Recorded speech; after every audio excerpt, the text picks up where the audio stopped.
नमस्कार, खबरों के इस बुलेटिन च तुहाडा स्वागत। मैं हां परमिंदर कौर। पहला पेश ने चुनियां खबरां। केंद्र सरकार ने खेती कानूनों का विरोध कर रहे किसानी संगठनों के आगुआं नूं अज दोपहर 3 बजे गलबात लई सद्दिया। 32 किसान यूनियनां नूं अज होण वाली मीटिंग लई सद्दा भेजिया गया।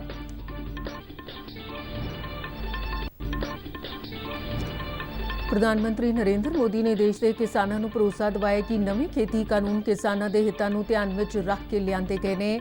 क्या सरकार किसानों को मंडीकरण के नवे मौके मुहैया करवाना चाहती है। प्रधानमंत्री ने कहा कि सरकार सच्चे इरादे नाल काम कर रही है तो देश के किसान आत्मनिर्भर भारत मुहिम की अगवाई करेंगे। सूचना ते प्रसारण मंत्री प्रकाश जावड़ेकर ने लोगों को हाल के खेती सुधार संबंधी किसी तरह के भरम ना पालन की की अपील।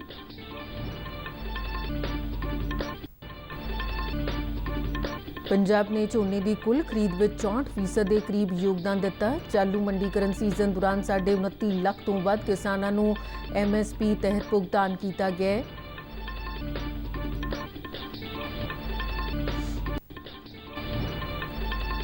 मुख्यमंत्री कैप्टन अमरिंदर सिंह ने सुल्तानपुर लोधी और डेरा बाबा नानक विखे कई विकास प्रोजेक्टों का नींह पत्थर रखा।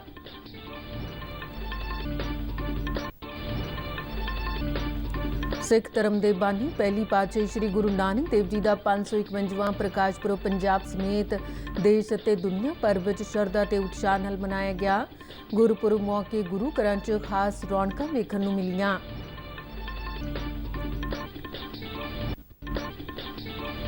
देश च हुण तक 88,47,000 तो वध मरीज कोरोना मुक्त हो चुके हैं। बीते दिन 38,772 नवे कोरोना मामले सामने आए। कोरोना तो ठीक होने की दर 93.81% ते पहुंची।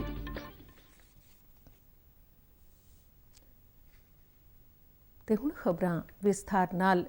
केंद्र सरकार ने 3 खेती कानूनों का विरोध कर रहे किसानी संगठनों के आगुआं नूं कोविड-19 महामारी ते सर्दी का हवाला दिंदियां 3 दसंबर की थां अज दोपहर 3 बजे नवी दिल्ली के विज्ञान भवन च गलबात लई सद्दा दिता है। खेतीबाड़ी ते किसान भलाई मंत्री नरेंद्र सिंह तोमर ने नवी दिल्ली च कहा कि सरकार इस मुद्दे ते किसानां नाल गलबात पहलां दी तरह ही जारी रखेगी। केंद्रीय खेतीबाड़ी सकत्तर संजय अग्रवाल ने 32 किसान यूनियनां के नुमाइंदियां नूं चिट्ठी लिख के अज होण वाली मीटिंग लई सद्दा दिता है। जिन्हां संगठनां नूं चिट्ठी राही गलबात का सद्दा दिता गया उन्हां च क्रांतिकारी किसान यूनियन, जमहूरी किसान सभा, भारतीय किसान सभा डकौदा, कुल हिंद किसान सभा और पंजाब किसान यूनियन भी शामिल ने। इस तो पहलां केंद्र सरकार ते किसानां दे नुमाइंदियां विचाले 13 नवंबर नूं मीटिंग हुई सी, जिस होई गलबात तो बाद अगली मीटिंग की तारीख ऐलानी गई सी। अगली मीटिंग तो पहलां ही किसानां वल्लों प्रदर्शन शुरू कर दिता गया। प्रधानमंत्री नरेंद्र मोदी ने देश के किसानों को भरोसा दिवाया कि नवे खेती कानून किसानों के हितों को ध्यान में रख के लियाते गए हैं। उन्होंने कहा कि सरकार किसानों को न सिर्फ मंडीकरण के नवे मौके मुहैया करवाना चाहती है, सगों मंडी प्रणाली को भी मजबूत करन अते पारदर्शी बनाने की इच्छा रखती है। उन्होंने कहा कि सरकार सच्चे इरादे नाल काम कर रही है तो देश के किसान आत्मनिर्भर भारत मुहिम की अगवाई करेंगे। प्रधानमंत्री ने अपने लोक सभा हल्के वाराणसी च लोगों को संबोधन करदे कहा कि सुधारों बारे गलत जानकारियां फैलाईयां जा रही ने। उन्होंने कहा कि हाल ही च विरोधी धिर वल्लों सरकार के किसी भी सुधार का विरोध भरम अते गलत फहमियां फैला के करन दा रिवाज शुरू हो गया है। प्रधानमंत्री ने कहा कि किसानों च पहलियां सरकारों वल्लों लगातार धोखा मिलण के इतिहास कारण इन्हां सुधारों बारे डर अते गलत फहमी पैदा हो रही है। होने के नाते मेरा प्रयास यही है कि बनारस के लोगों की दिक्कतें कम हो। किसान अगर सरकारों की बातों से कई बार आशंकित रहता है तो उसके पीछे दशकों का ये लंबा छल का इतिहास है। और दूसरी ये कि जिन्होंने वादे तोड़े, छल किया, उनके लिए ये झूठ फैलाना एक प्रकार से आदत बन गई है, मजबूरी बन चुका है। जो पहले होता था वैसा ही अब भी होने वाला है, क्योंकि उन्होंने ऐसा ही किया था। ਪ੍ਰਧਾਨ ਮੰਤਰੀ ਨੇ ਕਿਹਾ ਕਿ ਕੇਂਦਰ ਸਰਕਾਰ ਵੱਲੋਂ ਕਿਸਾਨਾਂ ਲਈ ਕਈ ਯੋਜਨਾਵਾਂ ਤੇ ਪੈਕੇਜ ਦਾ ਐਲਾਨ ਕੀਤਾ ਜਾ ਚੁੱਕਾ ਹੈ, ਪਰ ਕੁਝ ਸੂਬਾ ਸਰਕਾਰਾਂ ਵੱਲੋਂ ਇਹਨਾਂ ਸਕੀਮਾਂ ਦਾ ਲਾਭ ਕਿਸਾਨਾਂ ਤੱਕ ਨਹੀਂ ਪਹੁੰਚਾਇਆ ਜਾ ਰਿਹਾ ਹੈ। ਪ੍ਰਧਾਨ ਮੰਤਰੀ ਨੇ ਕਿਹਾ ਕਿ ਵਿਰੋਧੀ ਪਾਰਟੀਆਂ ਸਰਕਾਰ ਦੀਆਂ ਨੀਤੀਆਂ ਬਾਰੇ ਗਲਤਫਹਿਮੀ ਫੈਲਾਉਣ ਦਾ ਕੰਮ ਕਰ ਰਹੀਆਂ ਨੇ। ਉਨ੍ਹਾਂ ਕਿਹਾ ਕਿ ਪ੍ਰਧਾਨ ਮੰਤਰੀ ਕਿਸਾਨ ਨਿਧੀ ਸਕੀਮ ਬਾਰੇ ਵੀ ਇਹੋ ਹੀ ਕੀਤਾ ਗਿਆ ਹੈ। ਉਨ੍ਹਾਂ ਕਿਹਾ ਕਿ ਦੇਸ਼ ਦੇ ਜਿਨ੍ਹਾਂ ਸੂਬਿਆਂ 'ਚ ਹੁਣ ਤੱਕ ਇਹ ਯੋਜਨਾ ਲਾਗੂ ਨਹੀਂ ਕੀਤੀ ਗਈ, ਜੇ ਭਵਿੱਖ ਵਿੱਚ ਅਜਿਹੇ ਸੂਬਿਆਂ 'ਚ ਬੀਜੇਪੀ ਦੀ ਸਰਕਾਰ ਬਣਦੀ ਹੈ ਤੇ ਇਸ ਯੋਜਨਾ ਦਾ ਲਾਭ फौरी तौर पर किसानों तक पहुँचाया जाएगा। वाराणसी फेरी दौरान प्रधानमंत्री ने कई समागमों में शिरकत की थी। उन्होंने काशी विश्वनाथ मंदिर कोरीडोर प्रोजेक्ट के चल रहे कामों का जायजा लिया। उन्होंने मंदिर च भगवान शिव की पूजा अर्चना भी की। गंगा नदी च क्रूज राही यात्रा करते प्रधानमंत्री राजघाट पुजे और देव दीपावली समागमों में हिस्सा लिया। प्रधानमंत्री ने कहा कि सभ्याचारक विरासत को संभालना समय की लोड़ है।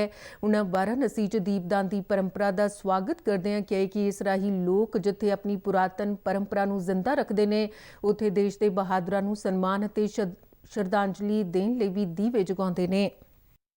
ही काशते काशी सर्व प्रकाशिका, अर्थात काशी तो आत्मज्ञान से प्रकाशित होती है, इसलिए काशी सबको, पूरे विश्व को प्रकाश देने वाली है। आज हम जिस देव दीपावली के दर्शन कर रहे हैं, इसकी प्रेरणा पहले पंचगंगा घाट पर स्वयं आदि शंकराचार्य जी ने दी थी। अपने इस दौरे दौरान प्रधानमंत्री ने वाराणसी ਲਈ कई विकास प्रोजेक्टां की शुरुआत की। उन्होंने काशी च पैंदे गुरु रविदास जी के जन्म स्थान विखे भी मत्था टेकिया। उन्होंने काशी घाट विखे गुरु रविदास जी की प्रतिमा ते फुल मालावां भेंट कीतियां। प्रधानमंत्री ने कहा कि प्रयागराज और वाराणसी विचाले कौमी शाह मार्ग के विकास नाल श्रद्धालुओं ते सैर सपाटा करने वाले नूं सहूलत मिलेगी, जिस नाल सूबे के विकास में भी मदद मिलेगी। उन्होंने कहा कि वाराणसी तो अज विदेशी बाजारों च सब्जियां ते फल भेजे जा रहे हैं। चंदौली का प्रसिद्ध काला चौल आस्ट्रेलिया के बाजारों च पुज गए, जिस नाल किसानों की आमदन च वाधा होया है। प्रधानमंत्री ने कहा कि सरकार किसानों नूं उन्हां दे उत्पादनां दे सुचज्जे मंडीकरण विच सहयोग दे रही है। सूचना ते प्रसारण मंत्री प्रकाश जावड़ेकर ने लोगों को हाल के खेती सुधारों संबंधी किसी तरह के भरम ना पालन की अपील की है। अपने ट्वीट च जावड़ेकर ने कहा कि पंजाब के किसानों को पिछले साल के मुकाबले इस साल वधेरे झोना वध कीमत ते घट्टो घट्ट समर्थन मुल तहत बेचिया है। उन्होंने कहा कि MSP अजे भी बरकरार है, मंडियां चल रही ने ते सरकारी खरीद भी हो रही है। खरीफ के चालू मंडीकरण सीजन दौरान सरकार अपन मौजूदा MSP स्कीमां अनुसार किसानों तो घट्टो घट्ट समर्थन मुल ते खरीफ दीयां फसलां खरीद रही है। खरीफ सीजन लई झोने की खरीद पंजाब, हरियाणा, चंडीगढ़, जम्मू कश्मीर, उत्तर प्रदेश, उत्तराखंड, गुजरात, केरल, तेलंगाना और आंध्र प्रदेश में सुचज्जे ढंग नाल बिना रोक टोक जारी है। कल शाम तक 316 लाख मीट्रिक टन तो वध झोने की खरीद की जा चुकी है, जबकि पिछले साल इस अरसे दौरान 267 लाख मीट्रिक टन तो वध झोने की खरीद की गई सी। इस साल की खरीद में पिछले साल के मुकाबले 18.60 का वाधा दर्ज किया गया। 316 लाख मीट्रिक टन तो वध की कुल खरीद विचों इकल्लियां पंजाब ने 202.74 लाख मीट्रिक टन का योगदान दिता है, जिहड़ा कुल खरीद का 63.97% बनता है। चालू मंडीकरण सीजन दौरान झोने के तकरीबन 29,53,000 किसानों को MSP तहत 59,837 करोड़ रुपए तो वध का फायदा मिल चुका है। ते बाकी दियां खबरां इस ब्रेक तो बाद।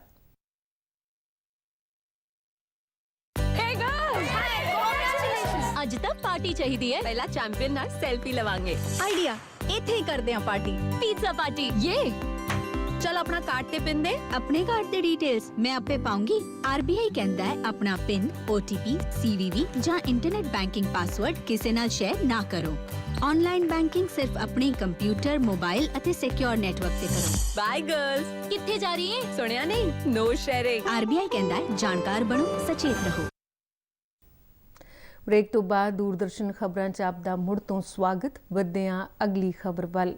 ਮੁੱਖ ਮੰਤਰੀ ਕੈਪਟਨ ਅਮਰਿੰਦਰ ਸਿੰਘ ਨੇ ਸੁਲਤਾਨਪੁਰ ਲੋਧੀ ਵਿਖੇ 6 ਪ੍ਰੋਜੈਕਟਾਂ ਦਾ ਨੀਂਹ ਪੱਥਰ ਰੱਖਿਆ, ਜਿਨ੍ਹਾਂ ਤੇ 40 ਕਰੋੜ 75 ਲੱਖ ਰੁਪਏ ਦੀ ਲਾਗਤ ਆਵੇਗੀ।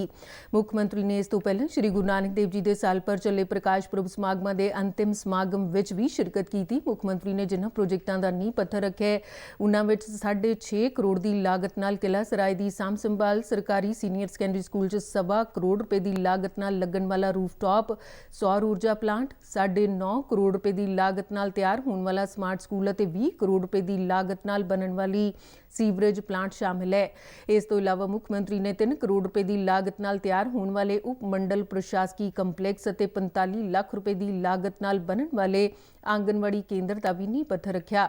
ਮੁੱਖ ਮੰਤਰੀ ਨੇ ਦੱਸਿਆ ਕਿ ਪਵਿੱਤਰ ਕਾਲੀ ਪਈ ਦਾ ਸੁੰਦਰੀਕਰਨ ਕੀਤਾ ਜਾ ਚੁੱਕਾ ਹੈ। ਉਨ੍ਹਾਂ ਦੱਸਿਆ ਕਿ ਇਸ ਤੋਂ ਇਲਾਵਾ ਖੋਜ, ਨਵਾਚਾਰ ਅਤੇ ਸਿਖਲਾਈ ਬਾਰੇ ਗੁਰੂ ਨਾਨਕ ਦੇਵ ਜੀ ਨੂੰ ਸਮਰਪਿਤ ਇਹ ਕੇਂਦਰ ਸਥਾਪਿਤ ਕੀਤਾ ਗਿਆ ਹੈ। ਵਾਹਿਗੁਰੂ ਜੀ ਕਾ ਖਾਲਸਾ, ਵਾਹਿਗੁਰੂ ਜੀ ਕੀ ਫਤਿਹ।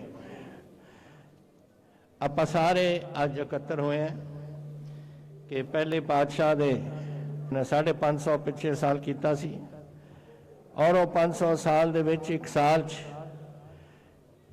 ਸੁਲਤਾਨਪੁਰ ਲੋਧੀ ਦੀ ਡੇਰਾ ਬਾਬਾ ਨਾਨਕ ਵਿੱਚ ਬੜੀ ਸੇਵਾ ਹੋਈ। ਸੇਵਾ ਤਾਂ ਕੌਮ ਕਰਦੀ ਆਈ ਹੈ, ਲੇਕਿਨ ਇਹੋ ਜਿਹੇ ਦਿਨ ਕਦੇ ਕਦੇ ਕਿਸੇ ਨੂੰ ਮੌਕਾ ਮਿਲਦਾ ਹੈ ਕਿ ਇੱਕ ਅਸੀਂ ਵੀ ਆ ਕੇ ਕੁਝ ਸੇਵਾ ਕਰ ਸਕੀਏ। ਔਰ ਇਹ ਸੇਵਾ ਉਸ ਸ਼ਖਸੀਅਤ ਨੂੰ ਅਸੀਂ ਮਨਾ ਰਹੇ ਹਾਂ ਜਿਨ੍ਹਾਂ ਨੇ ਕੌਮ ਨੂੰ ਜਨਮ ਦਿੱਤਾ, ਔਰ ਉਸ ਤੋਂ ਇਲਾਵਾ ਆਦੇਸ਼ ਦਿੱਤੇ ਇਹੋ ਜਿਹੇ ਜਿਹੜੇ ਅੱਜ ਅਸੀਂ ਮਹਿਸੂਸ ਕਰਦੇ ਹਾਂ ਕਿ ਸਹੀ ਆਦੇਸ਼ ਸੀ। ਦੁਨੀਆ ਮਹਿਸੂਸ ਕਰਦੀ, ਅਸੀਂ ਤਾਂ ਕਰਦੇ ਆਏ ਹਾਂ। ਕੀ ਕਿਹਾ ਸੀ ਉਹਨਾਂ?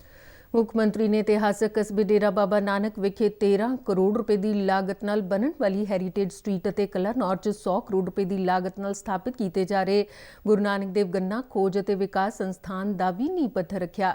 79 ਲੱਖ ਰੁਪਏ ਦੀ ਲਾਗਤ ਨਾਲ ਬਣਨ ਵਾਲੇ ਬਾਬਾ ਬੰਦਾ ਸਿੰਘ ਬਹਾਦਰ ਅਜਾਇਬ ਘਰ ਅਤੇ ਕਲਾਕ ਟਾਵਰ ਦਾ ਵੀ ਨੀਂਹ ਪੱਥਰ ਰੱਖਿਆ। ਇਹਨਾਂ ਸਮਾਗਮਾਂ 'ਚ ਪੰਜਾਬ ਕਾਂਗਰਸ ਦੇ ਪ੍ਰਧਾਨ ਸੁਨੀਲ ਜਾਖੜ, ਕੈਬਨਿਟ ਮੰਤਰੀ ਸੁਖਜਿੰਦਰ ਸਿੰਘ ਰੰਧਾਵਾ ਤੇ ਸੰਸਦ ਮੈਂਬਰ ਪ੍ਰਨੀਤ ਕੌਰ ਵੀ ਉਨ੍ਹਾਂ ਦੇ ਨਾਲ ਸਨ। ਇਸ ਮੌਕੇ ਰੰਧਾਵਾ ਨੇ ਕਿ ਡੇਰਾ ਬਾਬਾ ਨਾਨਕ ਵਿਖੇ ਉਸਾਰੀ ਜਾਰੀ ਹੈਰੀਟੇਜ ਸਟਰੀਟ ਇਲਾਕੇ 'ਚ ਧਾਰਮਿਕ ਸੈਰ ਸਪਾਟੇ ਨੂੰ ਹੱਲਾਸ਼ੇਰੀ ਦੇਵੇਗੀ।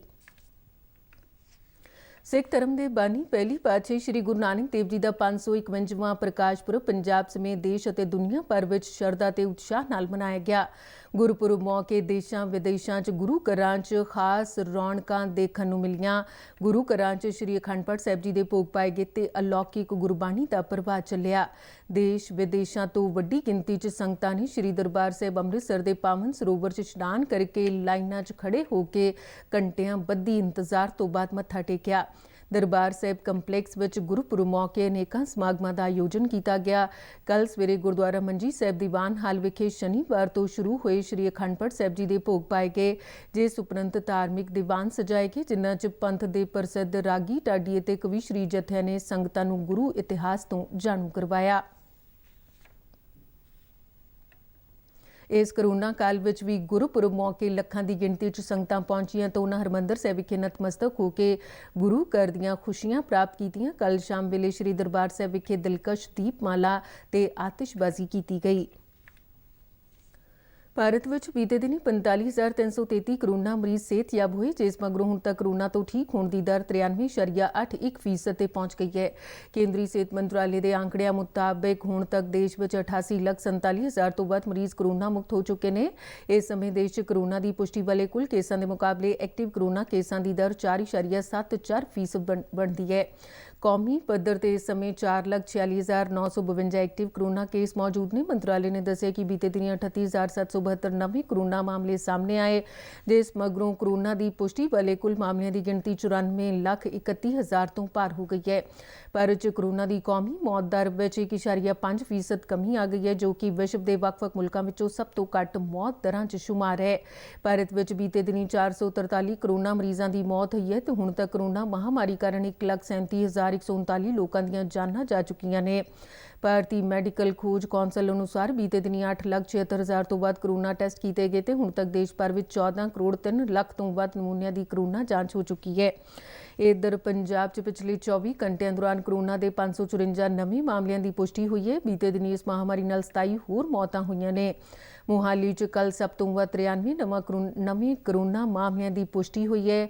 ਲੁਧਿਆਣਾ ਚ 90, ਜਲੰਧਰ ਚ 76 ਜਦਕਿ ਅੰਮ੍ਰਿਤਸਰ ਅਤੇ ਪਟਿਆਲਾ ਵਿੱਚ 51 ਨਵੇਂ ਮਾਮਲਿਆਂ ਦੀ ਪੁਸ਼ਟੀ ਹੋਈ ਹੈ। ਕੋਰੋਨਾ ਵਾਇਰਸ ਦੀ ਸ਼ੁਰੂਆਤ ਨੂੰ ਲੈ ਕੇ ਵਿਸ਼ਵ ਸਿਹਤ ਸੰਗਠਨ ਦੇ ਡਾਇਰੈਕਟਰ ਜਨਰਲ ਡਾਕਟਰ ਟੈਡਰੋਸ ਐਡਹੋਮ ਗੈਬਰੀਆਸ ਨੇ ਕਿਹਾ ਕਿ WHO ਵੱਲੋਂ ਕੋਰੋਨਾ ਦੇ ਸੋਰਸ ਦਾ ਪਤਾ ਲਗਾਉਣ ਦੀ ਪੂਰੀ ਕੋਸ਼ਿਸ਼ ਕੀਤੀ ਜਾ ਰਹੀ ਹੈ। ਉਨ੍ਹਾਂ ਕਿਹਾ ਕਿ ਵਿਸ਼ਵ ਸਿਹਤ ਸੰਗਠਨ ਵੱਲੋਂ ਇਸ ਦੇ ਸੋਰਸ ਦਾ ਪਤਾ ਲਗਾਉਣ ਲਈ ਚੀਨ ਦੇ ਸ਼ਹਿਰ ਵੁਹਾਨ ਤੋਂ ਹੀ ਆਪਣੀ ਖੋਜ ਦਾ ਕੰਮ ਸ਼ੁਰੂ ਕੀਤਾ ਜਾਵੇਗਾ। ਜਿਨੇਵਾ ਤੋਂ ਜਾਰੀ ਇੱਕ ਬਿਆਨ ਵਿੱਚ ਉਨ੍ਹਾਂ ਕਿਹਾ ਕਿ ਸੰਗਠਨ ਵੱਲੋਂ ਇਸ ਵਾਇਰਸ ਦੀ ਉਤਪਤੀ ਦਾ ਪਤਾ ਲਗਾਉਣ ਲਈ ਯਤਨ ਕੀਤੇ ਜਾ ਰਹੇ ਨੇ ਤਾਂ ਜੋ ਭਵਿੱਖ ਵਿੱਚ ਅਜਿਹੀਆਂ ਕਰੋਪੀਆਂ ਨੂੰ ਰੋਕਣ ਵਿੱਚ ਮਦਦ ਮਿਲ ਸਕੇ। ਤੇ ਇਸ ਦੇ ਨਾਲ ਹੀ ਖਬਰਾਂ ਦੇ ਬੁਲੇਟਿਨ ਖਤਮ ਹੋਇਆ। ਨਮਸਕਾਰ।